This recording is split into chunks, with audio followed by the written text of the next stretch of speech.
Hi everyone, I'm Arti Devesher. Welcome to my studio.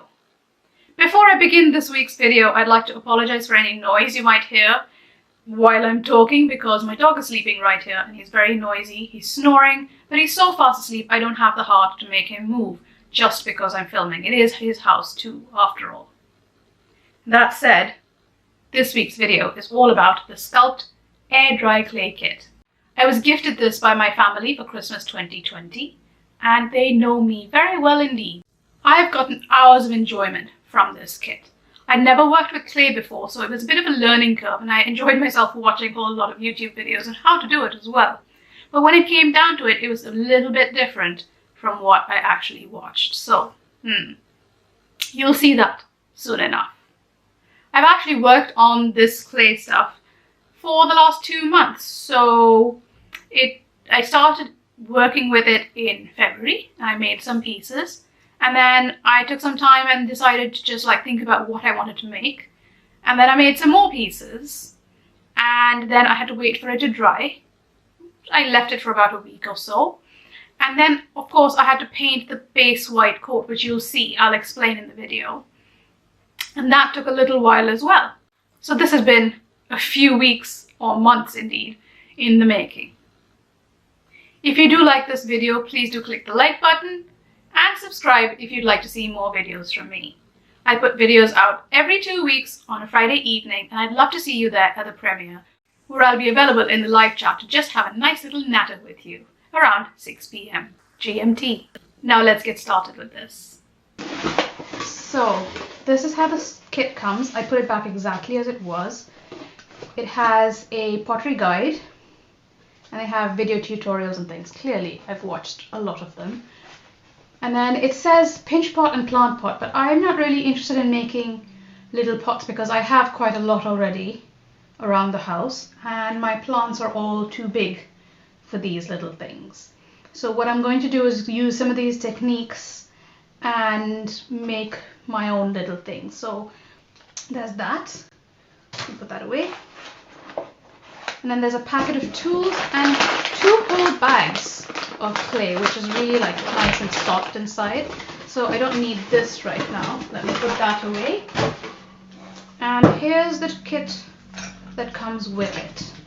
So there are a bunch of tools and these 2 things. So white paint is to cover the clay once it's dry, and the sealant, I guess, is to make it waterproof, I would assume. It doesn't say what's in it, so I guess if I wanted to do more than what's in here, I would have to purchase something that's a sealant.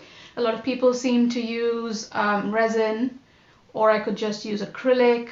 We'll see how that goes. And then there's a sponge and some clay tools and 2 brushes. I also have, this is the brush end of a foam brush. I thought I could use it to roll out the clay. So I'm just going to keep those together and put this away for now. And I also have prepared some baking paper. That one of the tips was that the clay sticks a lot, so not to do it on your desk. And I've also got this board, which I usually use to stick my paintings on when I want to move them around. But I've put a little bit of clear cello over it, the biodegradable kind, and stuck that on. So I'll use these in a minute, but first what I want to do is take my sketchbook, and in fact this is a few pages before the swatches page. At this point I started rambling on about what I was drawing, but that really isn't the point of this video, is it? The point of this video is the air dry clay. And in the beginning, I drew out all the layouts that I thought I would make with it because I'd never played with clay before, and this is what I thought you should do. So I came up with a few designs. As you can see, there are a couple of lemons, a fig, a pomegranate, a bee, and just some random little bits that I just pretty much ran out of ideas for at this point. Then I marked it out with a pen because so far I've been using my non-photo blue pencil, which doesn't scan in. And then what I did is I put it on my printer scanner Canon thing and decided to make a photocopy. Once I'd photocopied it, I sat and cut out all the pieces because I thought I would put the little cutouts on top of the clay that I rolled out and then cut them out and kind of be really, really precise about it. As you will see later on, it didn't quite play out that way. No matter how many YouTube videos you watch, when you're actually doing it, it's quite a different cup of tea. So here I am, painstakingly cutting out every single piece, and then I get to the clay. I moisturized my hands with this lovely citrus-scented balm that my friend gave me also for Christmas, and then I got out a little bit of clay and started to play with it. And as I played with it, I realized that it's not quite so easy to actually roll out. And then I was doing it in this big chunk, and I thought that I'd cut out the pieces from that big chunk using all the little tools that Sculpt had given in the kit. But then when I tried to peel it off, it just sort of collapsed. And then that's when I decided that smaller pieces rolled out into the actual shape might be easier way to do it. As it turns out, that was indeed the best way to do it. Now, having watched the Great British Pottery Throwdown, one actually thinks that it looks easier than it actually is, and when they're making those big slab pottery pieces, I am now amazed at how they managed to do it. The level of skill that is involved in actually working with clay is unbelievable. It looks like I'm doing it really fast here, but in reality, this took me almost an hour and a half, which is why I decided to speed it up and not have you watch me faffing about with it, which is literally what I did for ages and ages. Literally faffed around with the clay, not getting very much done, and taking absolutely ages to make each little piece. As you can see here, I went really methodically and cut out each little design that I'd done in my sketchbook. But as I progressed, I wondered whether it was just easier to kind of make things off the cuff and just come up with ideas as I was making them. And then in the end, that's kind of what happened, because I discovered that just making a shape and then deciding what you want to do with it ended up being a little bit more fun than this very precise cutting out of things, basically for a piece that you were going to paint later. And that's, I think, the problem with all the videos that I watched, because they were all of people making little brooches and earrings and things like that. And they were just very basic shapes, which they were literally going to paint in gouache or acrylic later on in order to make things with them.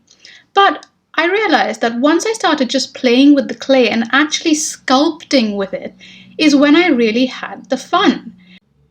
Shortly before I began this little piece that I'm making right now, my husband walked in and I noticed what a nice nose he had.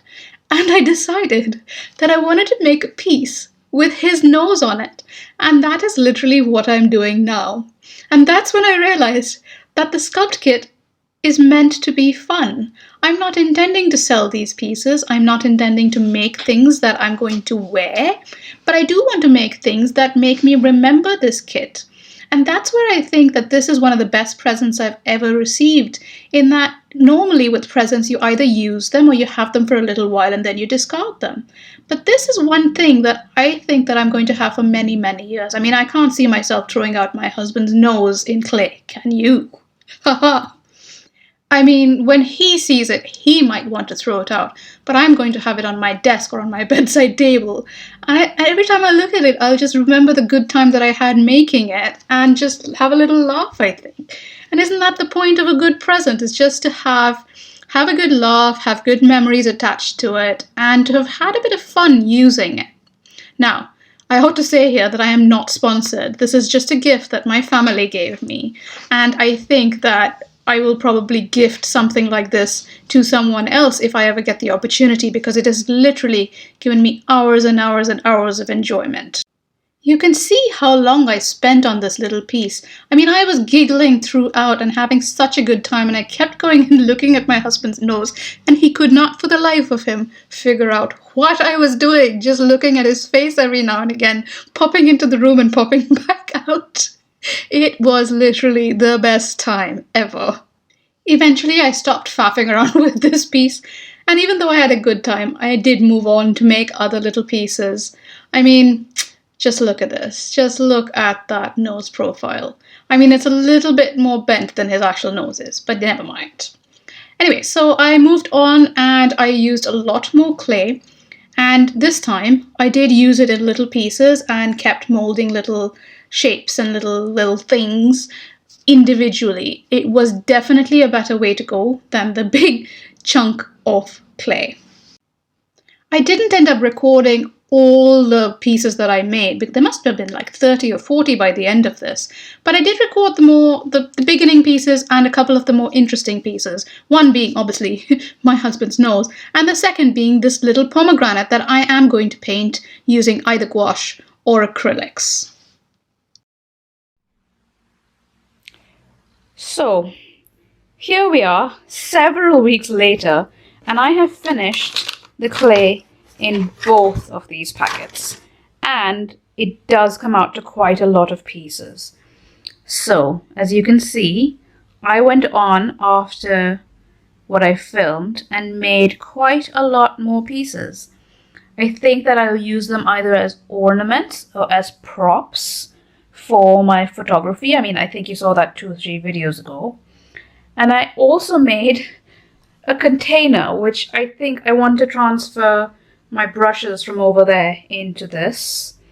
I did put legs on it. You can see where they fell off, unfortunately. I think, I mean, it's said that possibly the clay wasn't at the correct, I guess it's called, like, you're supposed to have them both at the same dampness in order to stick, and I didn't have that. Because it took me quite a long time to sort of perfect this piece. I mean, I say perfect, but it's still a bit rough, isn't it? And I'm not sure what I was doing with these two. They're a bit of a fail. I was planning to have them like this to sort of separate the brushes, but didn't quite work out. Anyway, that's a fail. This little pinch pot also, unfortunately, was a fail. I'm not quite sure what I was trying to do with it, but some of my other little containers did come out quite nicely. I'm quite happy with this one. And I did this to keep my lip balms in, and I think I'll probably use that for my memory cards. These came out really well. I'm very happy with them. And the nose thing came out beautifully as well. That did come out nicely, and so did the pomegranate. And I made 2 little brush rests. One's a whale, as you can see, and the other one's a koi fish. And it'll be a little bit more obvious, I think, when I paint them. But very excited about those 2 little fellas. So, as you can see, I've been quite busy doing all this. Now what remains is to use this white paint. Come on, focus. There we go. This white paint to cover them on both sides. Now, I'm not going to film that. I might film the last piece because I can see that this is going to be quite tedious doing all these little pieces. I was quite right. It was extremely tedious. As you can see, I did paint with quite a bit of mess. My fingers were covered in this sort of, I think it was an acrylic-based paint by the end of it, and I'm wondering whether I shouldn't have just used my gouache paints in the first place as I was painting the final bits. I guess hindsight is a great thing, isn't it?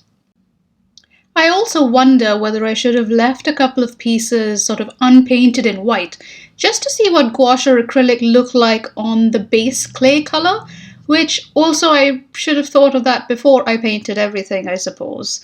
But, oh well. I spent a lot of time doing this, and I'm going to spend yet more time actually doing the final painting on many of these pieces. I will keep a lot of them white, I think, because I would like to use them as props, and I prefer to have just plain white pieces. But those pieces I think I could also use as paperweights around the house, or just on a shelf, you know, propped up against some books. I think that would look really nice. All in all, I think this was a really, really great Christmas present for me. Particularly for me, because I like making things and doing things with my hand, and I don't like things that I just have to chuck out after a little while, or that get consumed and that I can't really remember later on, you know? Anyway, here are what they look like, slightly upside down, in the white paint. And I'm so happy with these 2 little brush holders. You will probably see me using these. And of course, this pot in future videos, because I am going to waterproof it. And these, of course, you'll see in my product photos. So I've sat here painting these for an hour and a bit. And there's quite a lot of white paint left in the bottle. These did come out quite well. They do stick a bit when it's wet, so I guess I might have to do some touch-ups later on, but I'm so happy with how these came out. They look so cute. And these as well. They've all been painted. I've just done the other side of them, so I've turned them over. They do dry fairly quickly. I think it's like an acrylic sort of paint. I've done this one all the way inside, and all these as well. They're all upside down at the minute, so you can see, nice and white. Ready to paint. So I will see you in my next one. Thanks for watching.